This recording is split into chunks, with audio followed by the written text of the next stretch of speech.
put my arm around him like, hey man, I'm dad. How's it going? Yeah. But it's always that positive, hey buddy, how you doing? You want to see my daughter again? Come to church on Sunday. Welcome to the Maverick Entrepreneur Podcast, where business success meets personal purpose. Here we empower entrepreneurs to strike that perfect balance between massive growth and unwavering values. Dive deep into strategies, inspirations, and stories that ensure you set your foundation in faith and don't compromise your family on your ascent to the top. Hey everybody, welcome back to another episode of the Maverick Entrepreneur, and today I'm with my good friend Eric, who is a legend, and I actually brought him on here because I think it's such a valid topic of being an entrepreneur. He's a worship leader at our church, and has an incredible family that we're going to talk about.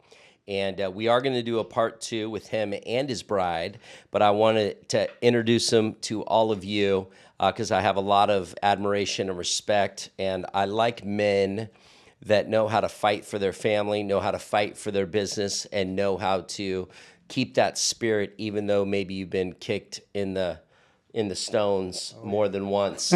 And so I wanted to bring him on here because he has a lot of profound, incredible things to say. So Eric, thank you so much for being here. Yeah, thanks for having me. This is awesome. You don't know yet how awesome it's I don't know. Yeah, I'm in the hot seat. You're in the hot seat, baby. No, there's no hot seat here. We just, I like to have people that I know have fruit in their life on this show.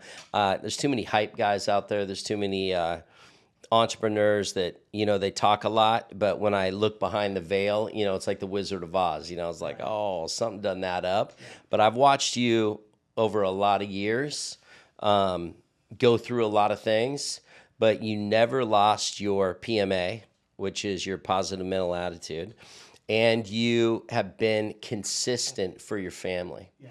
And one of the greatest things that I want to talk about, and we could talk about a lot of things, which we will. But the one thing I want to talk about is how do you go through it, move, have disappointments as an entrepreneur, still stay faithful, but yet your kids, man, they love being with their dad. They love being with their mom. But I just see this affinity. You have girls and a boy. Yeah. And you have a tight family unit, and you've walked through the valley of the shadow of death. You fear no evil, and you're still coming out on the other side with a family that loves you, wants to be with you. And now that they're older, you could say that when they're young, but now, how many kids do you have? What are their names? 4. And how old are they? Yeah, so Sean's 24, Caitlin's 22, Lauren is 19, and Annie's our youngest at 17. She'll be a senior this year. Oh, dear Lord. So you've been through the tough parts. Yeah. And yet I notice kids when they get about, because I see a lot of kids in practice. So I am a student of the game. And when I see a lot of kids in practice that come in as patients, I see how they talk about their parents. I see them, how they interact with the world. I see how they interact with other adults. Man, they're not even prepared for the real world. Right. There's a difference when I talk to your kids. They're confident. They look me in the eye. Like, what do you think? What's the secret sauce to maintaining a relationship? Even now your kids are older. Sure. You have some adults up in there. Right. And yet they still want to hang with you. Yeah. Something that Lisa and we captured this word for our family from the very beginning of our marriage, that Lisa was my treasure. I was her treasure. And so what we said to our kids were, look, our family's a treasure. And you don't treat it common, especially when the kids are cutting up, when the kids are younger and you're like, you're sitting in my seat, you're this, you're that. Yeah. And we try to put a picture and a name to something, and we define it. And that was a big thing for our family was, hey, get a picture of this. Our family's not common. It's a treasure. And so we talk to each other like you would handle a treasure. And so we prioritize, and I really believe that's why Lisa and I and the kids, we love to, no matter what we're going through in life, I still hold on to my treasure. It's my greatest investment is my family. And I truly think that's us just pouring that into our kids and them seeing how we treat each other, Lisa and I, and then how we treat them, we're getting that reciprocity back from them. And it's pretty cool. Where did you pick that up? The kids were arguing one day, and my dad taught me with analogies. My dad would always come up with little cool things. So the apple doesn't fall far from the tree. So I do the same thing with my kids. And they were arguing over something and calling each other names. And I said, hold up, guys, if we had a treasure, how would you treat it? And it was basically, if I gave you this priceless thing, would you mishandle it? Would you leave it in the driveway? They'd be like, no, it's a treasure. And so we'd say, well, that's our family. And it really came out of a point of frustration for me being a parent, dealing with argumentative kids. And one thing that Lisa and I found, that every frustration that you have in family or in life, there's always a biblical principle that can answer it. Come on. Trust and knowledge. And so for us, it was like, we love each other. You're my treasure.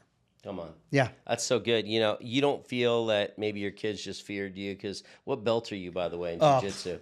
I am a purple belt. I'm I always working say towards black belt. brown. Yeah. You know what I love about jiu-jitsu is the mat doesn't lie. There's no freebies. It's just years of grueling and getting through it. How many years have you been doing it? About 7. Dude, and I talk to people that have been on the mat with you, and they talk about how fierce you are. Oh, The nicest fierce guy. They so nice. They go, dude, he's the nicest guy till you get him on the mat, and then he's fierce. We call it intense hugging. Intense hugging. But do you think your kids just listen to you about your whole treasure speech just because they're afraid you're going to get down an armbar? No, you know what? I think it was just, for my kids, we have fun. Yeah. No matter where we're at. A point in case, we just went on a family vacation with another family, and their car broke down. We're on our way to Yuma. It's like 105 degrees outside. Oh, I know. I know Yuma well. And it was like the car broke down, and my kids are like, well, we're going to make a fun memory out of this. And I'm like, how do you come up with that? I'm like, that's awesome. I told Lisa, I was like, this is so cool. But I think it's just a mindset. Yeah. That no matter what's going on, let's not state the obvious. Let's enjoy this moment that we have as a family. Yeah, and you could tell it's not a speech for you because your kids live it. Yeah. Your kids live it. Now, what are all their talents? Because your entire family's on our worship team. Yeah. So you'll see Sean, he loves being on the background, So loves, and he works with you. Yeah. So you're his boss. Yeah. It's so crazy. People are talking about, being an entrepreneur, family dynamics with that, but we've built every business with our kids. That's amazing. Our community outreach business that we had, our kids came with us. We've involved our kids in every aspect of our business. And I remember we were doing a wedding, and my wife was talking to me. She goes, it was for a professional athlete, and it was a pretty big deal. And Katie's 16, and she's playing the guitar by herself. I mean, just cold-blooded, just no mistakes. And it's just like, but we worked with her, and she always worked with us. So Katie's the instrument. Sean loves music. He does production. He works at the church, with the church on cameras. Katie plays guitar.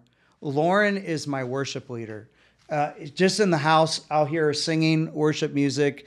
She's a worshiper. She sings on the team. And then Annie, she can sing, but she likes working at the cafe. She's like my social butterfly and just loves meeting all the people at church. She's got some pipes. Yeah. They're all awesome. And let me say this: there is no perfect family, no perfect kids. Every one of us have challenges with our kids, but it's learning how to navigate those challenges. And sometimes you don't feel the best as a dad or as a husband, but we really don't want to go by what we feel. Yeah. We need to go by our training and what we know. Oh, you're so good. It's like, how many years did you say you've been on the mat rolling around? About 7 years, yeah. 7 years? Yeah. What was the point where you knew you were getting good? Oh, I feel like you get beat up every time. It's a learning thing. But what I love about it, I was talking with a black belt the other day, and he goes, everybody is a white belt at something on this mat, because it's a constant growth. And you're going to be a black belt at a certain thing. Like, let's say if that's a certain move, or you're really good at escaping.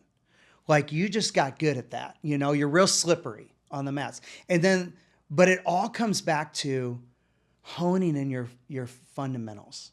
Fundamentals aren't sexy. Every class we get, we do this thing called a shrimp.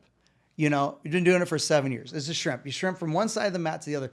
But each time you do it, you progress and learn that move better. Because what separates a black belt, high-level black belt guy, is just an angle.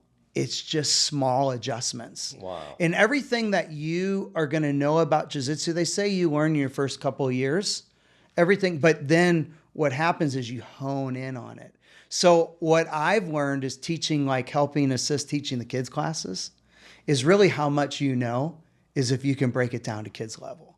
And so that's really increased me. And I love when I get to go and volunteer and teach the fundamental classes, because you learn so much in the teaching, you know. So good. It's a blast. You know, it how truly it's is. true on the mat, how it's true in life. You know, it's like, Yeah. what have you applied that you've learned jiu-jitsu to being an entrepreneur, being a business guy? Okay, this is a good one. It's being able to have peace under pressure. So we have a thing in jiu-jitsu called framing. And so if someone tackles you or gets on top of you, there are certain ways that you can hold your body to support their weight that doesn't use up energy. And it's just like physics, right? If I put my hand here, this arm here, I can frame this person and not exert a lot of energy, because once you lose your energy, we say you die. There's nothing you can do. Yeah. So it's kind of like an oxygen tank underwater. When you're scuba diving, you're conserving that energy. And so for me, it's learning how to frame. So when you get in business, what are your framing fundamentals?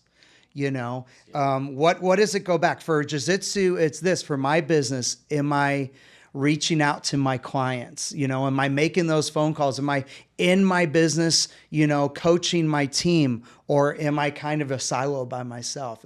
What made my business great in the beginning? Am I still doing those things? Yeah. Or I'm just kind of letting it go on cruise control? Yeah. And so I think for me, jiu-jitsu kind of honed in, hey, you're under pressure. It's okay. Go back to fundamentals, what we were taught. You know, Pastor Jurgen said it so great in a message about instrument training when a pilot it learns how to fly an airplane. When their instrument, right, it doesn't matter what you feel, you know, it's what your instruments say, you know. And so I was like, hey, how can we use that for parenting today, or for business dynamics, or for family? You know, you're with your kids, you might not feel like you're a great dad. Don't go by what you feel. Just know that there is an answer to your problem in the presence of God and in His Word. And that's your instrument training. You know, it's that daily devotion, the fundamentals. You know, when we wake up in the morning, what's the first thing that we do?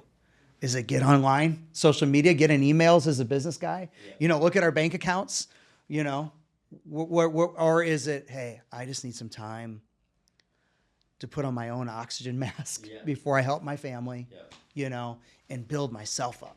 That's amazing. You know, you've last year you spoke at our marriage getaway that we did in Palm Desert. We have an amazing marriage getaway conference every year. This year we had 400 and almost 50 couples, and you know, that's 900 people almost. And what I love, cool. The older people that want to be married come, but I like seeing so many young people come, which was amazing this year. Yeah. But you did a breakout session with your beautiful bride, and we'll get into that on our next episode. But what I thought was fantastic was the feedback. Yeah. People were so blown away last year. That's why you did it this year. And I think even this year, you guys doubled down again. Yeah. And I love it because years ago, which I didn't even put it together till after the fact, your wife was writing books on, you know, dating. Yeah. Like how to date well. I mean, the wealth of knowledge you and your wife bring. So when we do our next episode with your wife, we're going to be talking about that. Yeah. But you guys have had this wisdom when it comes to how to navigate this world, because the world's crazy. You know, the world is so much show, and our kids, you know, so many kids go off the rails. Especially PKs, or, when you feel like you're really involved with ministry, but to see your kids loving Jesus, loving to hang out with their parents, what is some of the stuff that you've been able to contribute to still running your own business? And by the way, tell everybody what you do. Yeah, so I have an event company, and so what we do is we do weddings, corporate events, do a couple hundred weddings a year, and I have a DJ team. We're called Complete Weddings and Events. So I have a DJ team, videography, photo booth, photography, and we complete your event. So we come in for the whole day, and it's my family, does live music. We have a dance. We just have a blast because we love people. So our family, it works really great, and my employees do such a great job. We've been having a blast this year. I've been invited. I've got to MC a couple weddings. Yes, where your family was there, and you guys are just next level. I've also been, to some of the local bars and clubs. It's not like you just do this church wuss stuff. Yeah, you guys are out doing radical stuff. Yeah. Tell us about like doing events at some of those bars, like you and your daughter. Yes, I love that, playing out and then people finding out that those are my girls. It's so funny. They lose their mind. Yeah, they do. They're like, wait, that's your dad? Because they're beautiful. Yes. And it's like, how do you handle the dudes? Because you're out at a bar or at a restaurant. Yeah. You guys are jamming. Yeah. And your daughter's beautiful and rips the guitar. She's taught my son how to play the guitar, which, still a work in progress. But she's ripping. Yes. Not like ripping cover songs. Yeah. You're singing. You got to be looking at these dudes staring at your daughter. How do you control yourself and not want to punch them in the face? Well, for me, it's so funny because that's why I'm there. Because I'm there for the ride there and the ride to get home, because my girls, both of them, they're up there. And when Lauren sings, her voice, it's just it's butter, and it's so cute. And you see people look at them like, that you said cute. It's not cute. Some people say that girl's got a sexy voice. Yeah. Well, yep. And the problem is you will see guys like that, and I'll go up to them and shake their hand and let them know I'm dad. I've had a few of those. Put my arm around him like, hey man, I'm dad. How's it going? Yeah. But it's always that positive, hey buddy, how you doing? You want to see my daughter again? Come to church on Sunday. Yes. And we've had people come to church. Oh, I know. I would know. I mean, I meet a lot of them. And it's so funny. They're like, oh, we saw you at, the Black Rail, or we saw you over here. And now we see you at church. In fact, we did a wedding for somebody. And it was after COVID, everything was done. And they came to our church years later. And they're like, I think that's the guy that did our wedding is actually singing on stage at this church. Yeah. And I met him, and that was Sean Guerra and his wife. Really? Yeah. That's amazing. There's somebody else too. I think you still roll on the mat with him. Mm-hmm. He ended up getting involved. I just saw him at some of the men's stuff. He was just saying he was so tripped out, only knowing you from that environment, the gym. Yeah. And then he comes and he sees you worship leading. And the reason why I said, I'm at this church because I know his character on the mat. Yeah. And he said, oh, go to this church. He didn't tell me he was a worship leader. Yeah. And then he sees you up there and he's just like, that guy's the real deal. Yeah. And it's so cool to get that feedback that you can be the same dude on Sunday as you are on Monday, right? As you are maybe at the club, the Black Rail, yeah, jamming to music with your two kids. You can be in the world but not of the world, right? And still thrive. Right. What's the trick? What's the secret? I really think it's that daily discipline to have that devotion. Being in Psalms 1. I love Psalms 1 because that first chapter just encapsulates everything. It's just like, it's very binary. It's like, it says there's God's way, and then there's a way that doesn't work.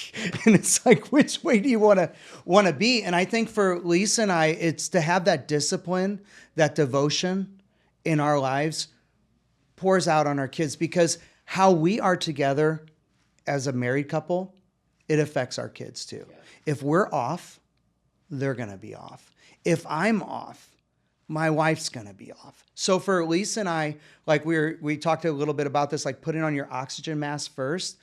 That was something that we determined that we would have our own personal time that we'd spend with God, with reading the word. So when we come together and when I'm pouring out to her, I'm not scraping at the bottom of the barrel. It's not like giving, you know what I mean? And for our kids, and I think that's really helped. And my kids see me, I'm the same that I am at church, that I am at home.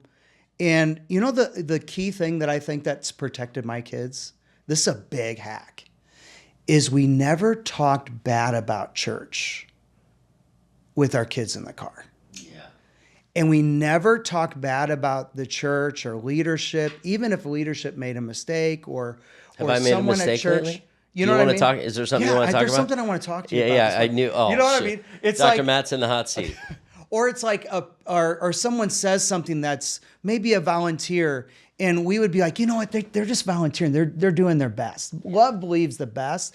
And so we always gave them this view of church as everybody trying to work together. And that's why our kids, I believe, didn't like deconstruct in their teen years, because they saw it more than just this surface thing, but we really love people and we're all trying to do it together. Yeah. You know what I mean? And so I think that's really helped them stay on course. Now, there have been times we had to draw lines in the sand with our kids, and, you know, we've cried over our kids. We've had decisions that our kids have made, and we're like, wow, you're going to have to work through that, you know, because there's no perfect family out there. Yeah. But the key is I've never let my kids, their decisions embarrass me. I just know that they're my kids and they're going to make mistakes. That's so good. And it's like, you know what? We're just going to work through that. And we learned that from Barb, my wife's mom.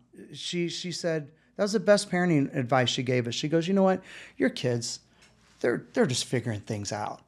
If they act up, don't be embarrassed. Just know as a parent, they're going to figure it out one day, and just know that they're kids. You know, and just that little bit of revelation You're coming preaching from to me mom, right now. That's good. You know, That's good. was like mind blowing for us. Little things like that. Or my dad would say, Eric, every decision that you make, my dad always used analogies. He goes, just picture a peaceful pond. He goes, this huge rock that I have in my hand, I'm in the middle of this lake, and when I drop it, that's a decision I make. Know that that decision runs all the way to the shore.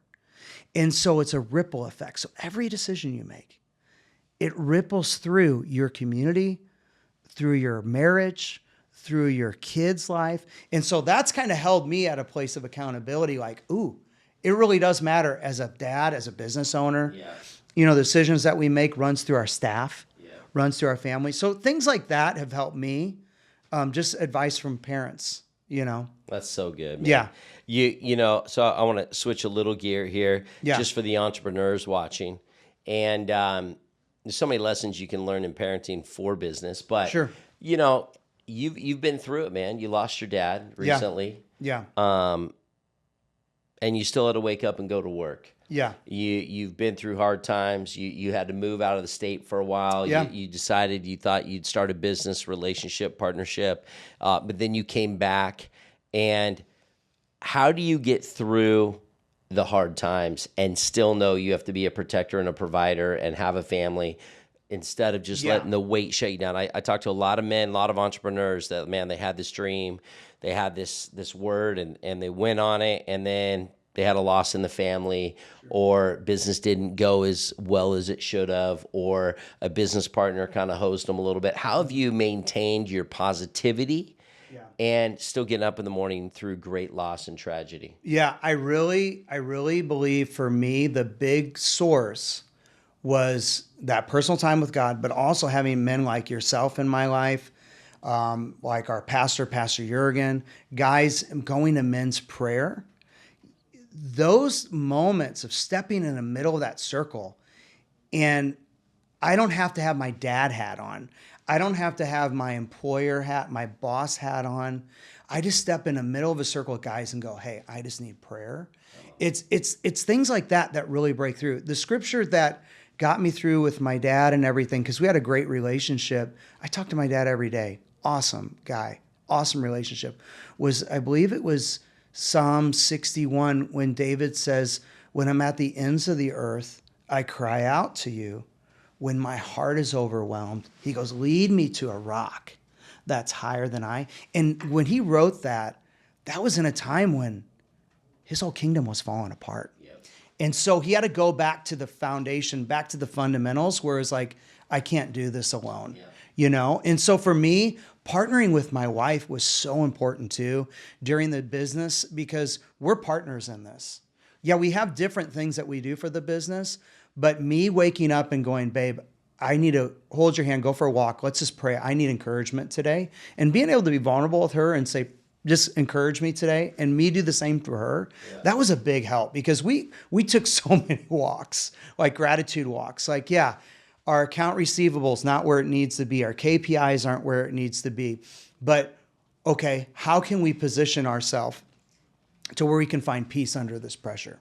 And you're great at it, man. You're a walking testimony. I've watched you walk through that, and I love it because people can see how positive you are. You'll still lead on a Sunday. Yeah. You know, even though you got pain in your life, even though you got hurt in your life, even though you're wondering how you're going to make rent, you know, in your life, you know, you were still showing up to serve other people, which I really respected, because no one even knew. You didn't have a victim mentality, which I see so many men and entrepreneurs get. They just get kicked a couple times, and next thing you know, they go straight victim. Yeah. You've been great at that.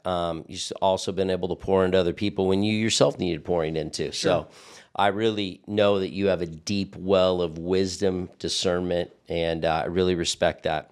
Now let's talk about you've been, man, you're crushing, scaling. Yeah. What are some dreams, goals? What's your next big thing you're going after? Yeah, for me, I would like to see, you know, our business is getting pretty close to a place where it can almost run itself. Like my staff and everybody are doing a great job. So man, you're like in every venue. If I drop your name at different weddings, they're like, oh yeah, we know them. Yeah. Oh man, we know them. And you've done some pretty big weddings. Yes. Some pretty big superstars. Yes. What's been like a highlight for you? Oh man, so many cool weddings. It's when a bride comes up to you and was like, this is what I've been dreaming about since I was a little girl. Wow. You know, you made it happen. And I think that's the part, because we always say we want to make your day exactly that, your day. You know, it's not us coming in with our own game plan, but sure, we'll do whatever service you want, as much as you want, but we want it to feel like you.